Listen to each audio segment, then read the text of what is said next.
Dobrý den, vítáme vás u hodnocení zápasu. První zápas hodnotíme SK Krnsko-Jivina. Tak na Jivinu jsme jeli k druhému týmu tabulky. Samozřejmě jsme chtěli jsme zvítězit, což bohužel už v týdnu naznačovalo, že budeme mít hodně kombinovanou sestavu, spoustu omluvenek, dovolený, nemoci, zranění. Nakonec to dopadlo tak, že vlastně nás bylo před utkání 10, s tím, že jsem teda musel nastoupit i já, až potom dorazili kluci z Kochánek z Bčka. Bylo to nás trošku znát, i když hra nebyla úplně špatná, ale Jivina si myslím, že chytla začátek sezóny jako nováček, má euforii. Mají spoustu mladých kluků, hrajou hezký fotbal, ale branky jsme jim darovali my, jak první branku na 1-0, tak na 2-0. Pak jsme do šatny snížili na 2-1, tak jsme si říkali, že by se s tím dalo ještě druhý poločas něco dělat. Bohužel jsme zase dostali po vlastních chybách na 3-1, na 4-1, 5-1, pak už to bylo otevřený, dali jsme na 5-2.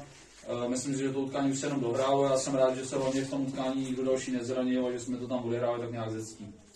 A dnešní utkání pohárový proti Sportingu? Tak věděli jsme, že už vlastně je posledních 8 týmů v poháru.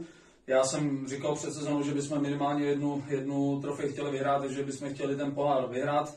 Proto jsem se snažil, i když je to ve středu, nemohli jsme mít zase kluky, kteří jsou v Praze, v Liberci na vejškách, takže prostě jsme se snažili tu sestavu nějakým stylem dát dohromady. Musím říct, že dneska nás bylo dost, že nás bylo 15, sestava byla kvalitní.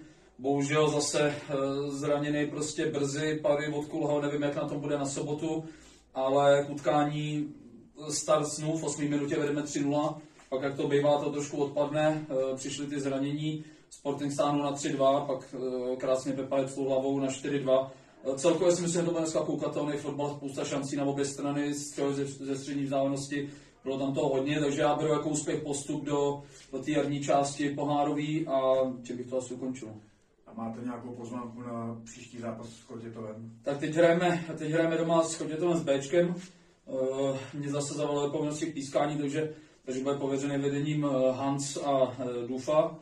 A samozřejmě chceme skončit ve vrchní polovině tabulky, máme před sebou poslední 3 kola, Chotětov, SKP a z Dětín. Chceme minimálně prostě 7 bodů z těch 3 zápasů a být někde kolem toho 4. a 5. místa. Dobře, děkuji. Díky.